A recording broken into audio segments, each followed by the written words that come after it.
Hello students, मेरा नाम है महिमा शर्मा और मैं रेजोनेंस पीसीसीपी डिवीजन से हिंदी संस्कृत दोनों सब्जेक्ट्स की टीचर हूं।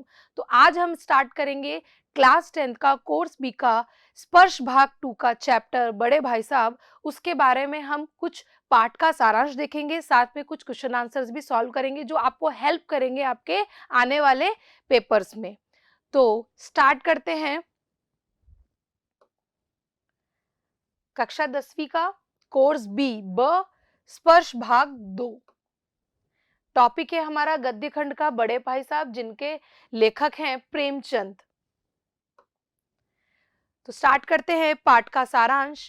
प्रस्तुत पाठ में एक बड़े भाई साहब हैं जो हैं तो छोटे ही, परंतु उनसे छोटा भी एक भाई है। वे उससे कुछ ही साल बड़े हैं, परंतु उनसे बड़ी बड़ी आशाएं की जाती हैं, महत्वाकांक्षाएं की जाती हैं। बड़े होने के कारण वह खुद भी यही चाहते हैं कि वह जो भी करें छोटे भाई के लिए प्रेरणादायक हो। बड़े भाई साहब उनसे 5 साल बड़े हैं, परंतु 3 ही कक्षा आगे पढ़ते हैं। वे अपनी शिक्षा की नींव मजबूती से डालना चाहते थे ताकि वे आगे चलकर अच्छा मुकाम हासिल कर सके। मुकाम यानी मंजिल, मंजिल। वे हर कक्षा में 1 साल की जगह 2 साल लगाते थे और कभी कभी तो 3 साल भी लगा देते थे। वे हर वक्त किताब खोलकर बैठे रहते थे। ये बड़े भाई साहब के बारे में बातचीत हो रही है। लेखक का मन पढ़ाई में बिल्कुल, यहाँ लेखक जो है वो अपने बड़े भाई के बारे में बता रहा है, तो बिल्कुल भी नहीं लगता। अगर 1 घंटे भी किताब लेकर बैठना पड़ता तो वह उसके लिए किसी भी पहाड़ को चढ़ने जितना ही मुश्किल काम होता। पहाड़ को चढ़ना यानी बहुत ज्यादा मुश्किल होना। जैसे ही उसे जरा सा मौका मिलता वह खेलने के लिए मैदान में पहुंच जाता था। लेकिन जैसे ही खेल खत्म कर कमरे में आता तो भाई साहब का वो गुस्सा वाला रूप देखकर उसे बहुत डर लगता था। बड़े भाई साहब छोटे भाई को डांटते हुए कहते, वह इतना सुस्त है कि बड़े भाई को देखकर कुछ भी नहीं सीखता। अगर लेखक अपनी उम्र इसी तरह गंवाना चाहता है, बिताना चाहता है, तो उसे घर चले जाना चाहिए और वहां मजे से गुल्ली डंडा खेलना चाहिए। कम से कम दादा की मेहनत की कमाई, कठोर मेहनत की कमाई तो खराब नहीं होगी। वो ये शिक्षा देना चाहते हैं। हर बड़ा भाई या हर बड़ा व्यक्ति छोटों को यही सिखाता है कि जैसा वो खुद ना कर पाए दूसरा करे, या फिर वो हमसे शिक्षा ले, चाहे वो नाकामयाब हुए हैं लेकिन उसकी मेहनत को देखते हुए उसे आगे बढ़ना चाहिए। तो यही बड़े भाई साहब अपने छोटे भाई को सिखाना चाहते हैं। भाई साहब उपदेश बहुत अच्छा देते थे। ऐसी ऐसी बातें करते थे जो सीधे दिल में लगती थी। लेकिन भाई साहब की डांट फटकार का असर 1-2 घंटे, डांट फटकार यानी बहुत ज्यादा डांटना, 1-2 घंटे तक ही रहता और वह इरादा कर लेता था कि आगे से खूब मन लगाकर पढ़ाई करेगा। यही सोचकर जल्दी जल्दी एक समय सारणी यानी टाइम टेबल बना देता। परंतु समय सारणी बनाना अलग बात है और उस पर उसका पालन करना अलग बात है।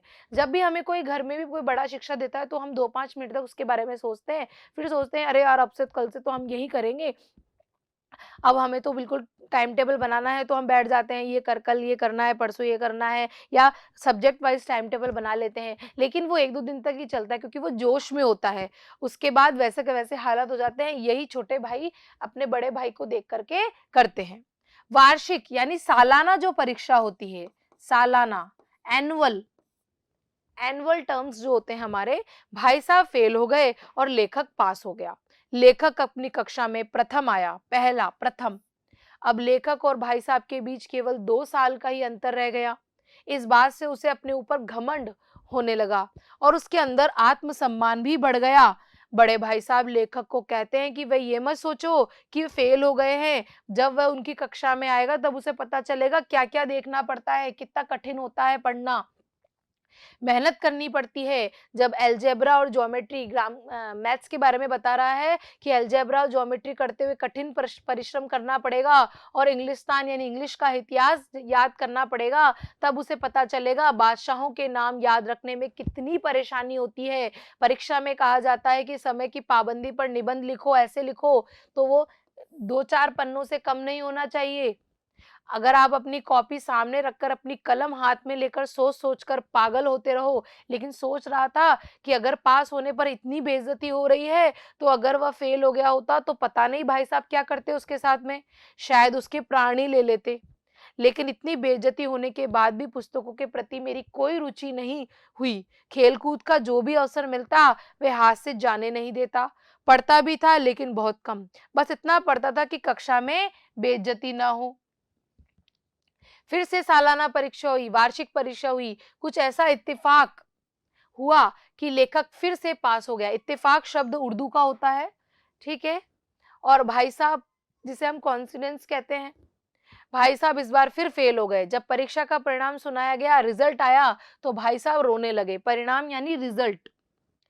और लेखक भी रोने लगा। अब भाई साहब का स्वभाव कुछ नरम हो गया। कई बार लेखक को डाँटने का अवसर होने पर भी वह लेखक को नहीं डाँटते थे। शायद उन्हें खुद ही लग रहा था कि अब उनके पास लेखक को डाँटने का अधिकार ही नहीं रहा, और अगर भी है भी तो बहुत कम। अगर अब लेखक की स्वतंत्रता और भी बढ़ गई। वह भाई साहब की सहनशीलता, सहन करने की क्षमता का गलत उपयोग करने लगा। उसके अंदर एक ऐसी धारणा ने जन्म ले लिया था कि वह चाहे पढ़े या ना पढ़े, वह तो पास होएगा ही सही। उसकी किस्मत बहुत अच्छी है, इसीलिए भाई साहब के डर से जो थोड़ा बहुत पढ़ लिया करता था, अब वह भी बंद हो गया। अब लेखक को पतंगबाजी का नया शौक चढ़ गया, पतंग उड़ाने का। और अब उसका सारा समय पतंगबाजी में ही गुजरता था। फिर भी वह भाई साहब की इज्जत करता था और उनकी नजरों से छिप कर पतंग उड़ाता था। एक दिन शाम के समय हॉस्टल से दूर लेखक एक पतंग को पकड़ने के लिए बिना किसी परवाह किए दौड़े जा रहा था। अचानक भाई साहब से उसका आमना सामना हुआ, और वे शायद बाजार से घर लौट रहे थे। उन्होंने बाजार में ही उसका हाथ पकड़ लिया और बड़े क्रोधित गुस्से के भाव से बोले, इन बेकार के लड़कों के साथ तुम्हें बेकार के पतंग को पकड़ने के लिए दौड़ते हुए शर्म नहीं आती? तुम्हें इसका भी कोई फर्क नहीं पड़ता कि अब तुम छोटी कक्षा में नहीं हो, बल्कि अब तुम 8वीं कक्षा में आ गए हो, 8th क्लास में आ गए हो, और मुझसे सिर्फ एक कक्षा पीछे पढ़ते हो। आखिर आदमी को थोड़ा तो अपनी पदवी, अपने स्तर का बारे में सोचना चाहिए, अपने लेवल के बारे में सोचना चाहिए। समझ किताबें पढ़ लेने से नहीं आती, बल्कि दुनिया देखने से आती है। हमें ज़िंदगी का अनुभव किताबों से नहीं, बल्कि ज़िंदगी जीने से, उसके बारे में सोचने से मिलता है। वे बड़े भाई साहब लेखक को कहते हैं कि यह घमंड तो जो अपने दिल में पाल रहा है कि बिना पढ़े ही पास हो सकते हो, उन्हें लेखक को डाँटने और समझने का कोई अधिकार नहीं रहा। इसे निकाल डालो। भाई साहब के रहते लेखक कभी गलत रास्ते पर नहीं जा सकता। बड़े भाई साहब लेखक को कहते हैं कि अगर लेखक नहीं मानेगा तो भाई साहब थप्पड़ का प्रयोग भी कर सकते हैं। उसको उनकी बात अच्छी नहीं लग रही होगी। लेखक भाई साहब की समझाने की नई योजना प्लानिंग के कारण उसके सामने सर झुकाकर खड़ा था। आज लेखक को सचमुच अपने छोटे होने का एहसास हो रहा था, न केवल उम्र से बल्कि मन से भी, और भाई साहब के लिए उनके मन में इज्जत और बढ़ गई। लेखक ने उनके प्रश्नों का उत्तर नम आंखों से दिया था। भाई साहब जो कुछ भी कह रहे थे वो बिल्कुल सही है, उनको ये सब कहने का अधिकार भी है। भाई साहब ने लेखक को गले लगा लिया और कहा कि वह लेखक को पतंग उड़ाने से मना नहीं करते हैं, उनका भी मन करता है वे पतंग उड़ाएं, लेकिन हर अगर वे ही सही रास्ते से भटक जाएंगे तो लेखक की रक्षा सुरक्षा कौन करेगा? बड़ा भाई होने के नाते यह वह तो उनका कर्तव्य है। इत्तेफाक से उस समय कटी हुई पतंग लेखक के ऊपर से गुजरी। उसकी डोर कटी हुई थी और लटक रही थी। लड़कों का एक झुंड उसके पीछे पीछे दौड़ रहा था। भाई साहब लंबे तो थे ही, उन्होंने उछालकर डोर पकड़ ली और बिना सोचे समझे हॉस्टल की ओर दौड़े, और लेखक भी उनके पीछे पीछे दौड़ रहा था। तो इस तरह से वो उनको शिक्षा देना चाहते थे, और एंड में बड़े भाई ने छोटे भाई के सामने थोड़ा सा झुक करके आगे पहल करी, तो उसने भी यही कहा कि खेल तो सकते हो लेकिन पढ़ाई पर भी ध्यान दो, और उस चीज को उसने ध्यान रखा। तो स्टार्ट करते हैं, इसके कुछ प्रश्न, अभ्यास प्रश्न देखेंगे अब हम। सबसे पहले हमने पठित गद्यांश लिया है जो 1 मार्क्स का है, ऑब्जेक्टिव पैटर्न पे है, ठीक है? तो कोई पैसेज दे देंगे आपको इस लेसन से संबंधित, उसमें से क्वेश्चन आंसर सॉल्व करने हैं ऑब्जेक्टिव पैटर्न पे। स्टार्ट करते हैं। मैं छोटा था, वह बड़े थे। मेरी उम्र 9 साल की थी, वह 14 साल के थे। उन्हें मेरी तंबीह और निगरानी यानी मुझ पर निगरानी रखने के लिए जन्मसिद्ध अधिकार था और मेरी शालीनता इसी में थी कि उनके हुक्म का, उनके ऑर्डर का मैं मान रखूं, उनका कानून समझूं। वह स्वभाव से बड़े अध्ययनशील थे। अध्ययनशील यानी लगातार पढ़ने वाले। हरदम किताब खोले बैठे रहते और शायद दिमाग को आराम देने के लिए कभी कॉपी पर, किताब के हाशिए यानी कॉर्नर पर किनारा चिड़ियों, कुत्तों, बिल्लियों की तस्वीरें, चित्र बनाया करते थे। कभी कभी एक ही नाम या शब्द या वाक्य 10-20 बार लिख डालते। कभी एक शेर को बार बार सुंदर अक्षरों में नकल करते, कभी ऐसी शब्द रचना करते। यहाँ शेर का मतलब है पोयम, जिसमें न कोई अर्थ होता न कोई सामंजस्य मेल। मसलन हालांकि एक बार उनकी कॉपी पर मैंने यह इबारत यानी लाइन देखी, स्पेशल अमीना, भाइयों भाइयों, दरअसल भाई भाई, राधे श्याम, श्रीयुत राधे श्याम। 1 घंटे तक इसके बाद एक आदमी का चेहरा बना हुआ था। मैंने बड़ा बहुत चेष्टा की, चेष्टा यानी कोशिश की।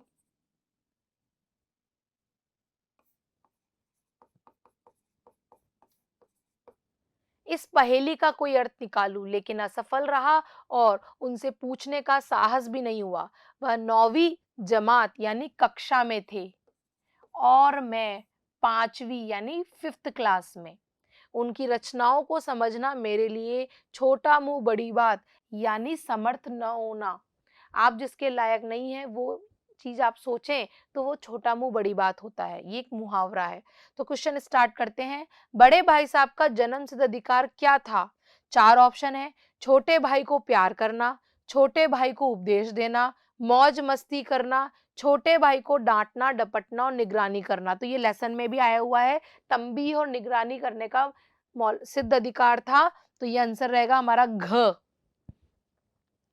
नेक्स्ट है, लेखक की शालीनता किस बात में थी? खेलने कूदने में, मेहनत से पढ़ाई करने में, बड़े भाई के आदेश को कानून मानने में उसी उम्र में, और बड़े भाई का आदेश न मानने में। तो उनका आदेश मानने में यही उसके शालीनता थी। नेक्स्ट, बड़े भाई साहब का स्वभाव कैसा था? अध्ययनशील था, बहुत चंचल थे, खान पान के शौकीन थे, खेलने कूदने के शौकीन थे। तो वह बहुत ही अध्ययनशील थे कि पढ़ने वाले थे। बड़े भाई साहब दिमाग को आराम देने के लिए क्या करते थे? सो जाते थे, संगीत सुनते थे, किताब पे कुत्ते बिल्लियों के चित्र बनाने जैसी निरर्थक हरकतें करते थे। निरर्थक यानी बेकार। और नदी के किनारे पर जाकर बैठ जाते थे। तो किताब पर कुत्ते बिल्लियों के चित्र बनाते थे और शायरी भी लिखते थे। ये लास्ट में दिया हुआ है। कौन सा कार्य लेखक के लिए छोटा मुंह बड़ी बात थी? बड़े भाई साहब की रचनाओं को समझना, बड़े भाई साहब से कुछ पूछना, बड़े भाई साहब को निरर्थक कार्यों से रोकना, बड़े भाई साहब से तर्क वितर्क करना। तो बड़े भाई साहब की रचनाओं को जो वो लिखते थे पे, पेपर पे, उसको समझना उनके लिए छोटा मुंह बड़ी बात थी। अब हम कुछ 2 नंबर के 2 अंक वाले क्वेश्चन आंसर्स देखेंगे, 1-2 लाइन के। फर्स्ट है, बड़े भाई साहब छोटे भाई से हर समय पहला सवाल क्या पूछते थे? तो क्या पूछते थे? कहाँ थे? ये क्वेश्चन पूछते थे। बड़े भाई साहब छोटे भाई साहब से हर समय छोटे भाई से एक ही सवाल पूछते थे, कहाँ थे? जब वो घर की तरफ लौटते थे। दूसरा है, दूसरी बार पास होने पर छोटे भाई के व्यवहार में क्या परिवर्तन आया? हमने पहले भी पढ़ा अभी इसमें सारांश में कि उसको एकदम से घमंड आ गया। तो उसके छोटे भाई के व्यवहार में क्या आ गया? घमंड आ गया, प्राउड आ गया। बड़े भाई साहब छोटे भाई से उम्र में कितने बड़े थे? 5 साल बड़े थे। और कौन सी कक्षा में पढ़ते थे? 9वीं कक्षा में। ठीक है, ये उस पाठ सारांश में बताया हुआ है। नेक्स्ट है, बड़े भाई साहब पाठ में लेखक ने शिक्षा प्रणाली पर व्यंग्य करते हुए क्या कहा है? कि रटने की शिक्षा है आजकल की, समझने की नहीं है और जीवन में अनुभव के आधार पे नहीं है। यही इसमें बताया गया है कि लेखक ने शिक्षा प्रणाली पे व्यंग करते हुए कहा है कि पुस्तकों में जो लिखा है उसी को रटने की शिक्षा है। शिक्षकों ने इसी रटन का नाम शिक्षा रख दिया है। ये नहीं कि हमारे जीवन में जो घटित हो रहा है उससे संबंधित हमें बातें समझाए। एक बुक है, उसको हम आप सभी जानते हैं, आजकल का हमारा स्कूल का क्या फॉर्मेट है कि बुक्स है उनको रटना है और पास होना है। उसके बाद व्यक्ति या बच्चा बाहर के जीवन से बिल्कुल भी लिंक नहीं कर पाता है। तो यही बताया है कि रटने की विद्या है वही शिक्षा कहलाती है। अब कुछ प्रश्न हैं जो 3 अंक वाले हैं, वो देखते हैं। ये 25 से 30 शब्दों में होंगे, ठीक है। छोटे भाई ने अपनी पढ़ाई का टाइम टेबल बनाते समय क्या-क्या सोचा और फिर उसका पालन क्यों नहीं कर पाया? क्योंकि उसको वो बोरिंग लगा, उसमें उनकी उसकी रुचि नहीं थी। तो छोटे भाई ने अपने पढ़ाई का टाइम टेबल बनाते हुए सोचा कि अब वह इसी पर अमल करेगा, और परंतु पहले ही दिन उसकी अवहेलना यानी उसको नेग्लेक्ट करना चालू कर दिया, क्योंकि उनका पढ़ाई से ज़्यादा खेल-कूद में ध्यान लगता था। इसी कारण वह टाइम टेबल का पालन नहीं कर पाया, उसे फॉलो नहीं कर पाया। नेक्स्ट है, एक दिन जब गुल्ली डंडा खेलने के बाद छोटा भाई बड़े भाई साहब के सामने पहुंचा तो उसकी क्या प्रतिक्रिया हुई? जब गुल्ली डंडा खेलने के बाद छोटा भाई बड़े भाई साहब के सामने गया तो उसकी प्रतिक्रिया अच्छी नहीं थी। वो डर गया। उसने जैसे भाई साहब को देखा, उसके चेहरे पर हवाइयां उड़ गई, लाल पीला हो गया। फिर है कुछ प्रश्न जो 4 अंक वाले हैं, उसको 50 से 60 शब्दों में लिखना है हमें। बड़े भाई साहब डांट फटकार कर अगर न मिलती तो क्या छोटे भाई कक्षा में अव्वल आता? अपने विचार प्रकट कीजिए। भाई को न मिलती तो वो अव्वल नहीं आता, क्योंकि छोटे भाई का ध्यान पढ़ाई में बिल्कुल भी नहीं था। वह हमेशा खेलकूद के बारे में सोचता था। बड़े भाई साहब छोटे भाई को डांटते थे तब वह पढ़ने बैठता था। इससे जो कुछ भी उसने जो गेन किया, जो उसने पाया, वो इस थोड़ी थोड़ी छोटी सी पढ़ाई में ही पा लिया, बहुत कम पढ़ाई में। तो आज वह जो कुछ भी था अपने बड़े भाई के कारण ही था। नेक्स्ट है, इस पाठ में लेखक ने समूची यानी पूरी संपूर्ण शिक्षा के किन तौर तरीकों पर व्यंग्य किया है? क्या आप उसके विचार से सहमत हैं? तो इस पाठ में लेखक ने समूची यानी पूरी शिक्षा के तौर तरीके पर व्यंग्य किया है। कहा है कि अंग्रेजी बोलने, लिखने और पढ़ने पर जोर देते हैं। अंग्रेजी आए ना आए उसे हटाया जाता है और बच्चे विराट कर परीक्षा में पास हो जाते हैं चीटिंग करके, और जो जरूरी नहीं है उसे भी पढ़ाया जाता है। छोटे-छोटे विषयों पर लंबा चौड़ा भाषण दिया जाता है, निबंध लिखने को दिया जाता है। तो वो टाइम की, समय की बर्बादी है। नेक्स्ट है, बड़े भाई साहब के अनुसार जीवन की समझ कैसे आती है? बड़े भाई साहब के अनुसार जीवन की समझ अनुभव से आती है, किताबी ज्ञान से नहीं। किताबें पढ़ने से ही हमें जीवन का अनुभव नहीं आता, जबकि जीवन जीने से और ठोकर लगने से ही हमें उस चीज का अनुभव होता है। क्योंकि जब बड़े भाई साहब 2 बार फेल होने के बाद अपने छोटे भाई से एक कक्षा आगे थे, तब वह अम्मा, दादा और हेडमास्टर की माँ का उदाहरण देते हुए कहे कि जीवन में अनुभव ही जरूरी नहीं है, जीवन में अनुभव ही जरूरी है, किताबी ज्ञान इतना जरूरी नहीं है। तो नेक्स्ट है, बड़े भाई साहब दिमाग को आराम देने के लिए क्या करते थे? तो अभी आया भी था ये क्वेश्चन कि कॉपी पर कभी किताब के ऊपर चिड़िया, कुत्ते, बिल्लियों के चित्र बनाते थे, कभी वो एक ही वाक्य को बार-बार लिख देते थे, कभी शेर शायरी बार-बार लिखते थे, किसी का चित्र बनाते थे, अक्षरों की नकल करते थे, कभी ऐसी शब्द रचना करते थे जो निरर्थक हो, कभी-कभी तो किसी भी आदमी के चित्र भी बना दिया करते थे। ये भी आया था आपके चैप्टर में। इस पाठ के माध्यम से हमारी शिक्षा पद्धति की कौन सी कमी उजागर हुई है? इस पाठ में बताया गया है कि आधुनिक शिक्षा सिर्फ सिखाती है, रटना सिखाती है। भाई साहब के दृष्टिकोण से देखें तो समूची शिक्षा प्रणाली बुद्धि व कौशल को ठीक से आंक जांच नहीं पाती। इस शिक्षा प्रणाली में जीवन के अनुभव से जुड़ी भविष्य में काम आने वाली व्यवहारिक शिक्षा की जानकारी नहीं दी जाती। इससे कहीं ना कहीं मौलिक विचारों को दबाया जाता है। कुछ बातें जानना जरूरी है, लेकिन क्यों जरूरी है ये बात छात्रों को नहीं बताई जाती। शिक्षा पद्धति में बदलाव की बहुत ज्यादा आवश्यकता है। तो ये हमारे कुछ क्वेश्चन आंसर हैं जो हमने बड़े भाई साहब लेसन से संबंधित पढ़े हैं, और इसी तरह का आपका पैरामीटर रहेगा और पेपर रहेगा उसका। तो 1 मार्क्स, 2 मार्क्स, 3 मार्क्स और 4 मार्क्स के क्वेश्चन आंसर्स रहेंगे। तो इस तरह से मैं आप सभी को आगे आने वाले पेपर्स के लिए ऑल द बेस्ट कहना चाहूँगी। आशा करती हूँ आपको बड़े भाई साहब लेसन समझ में आया होगा। Thank you so much.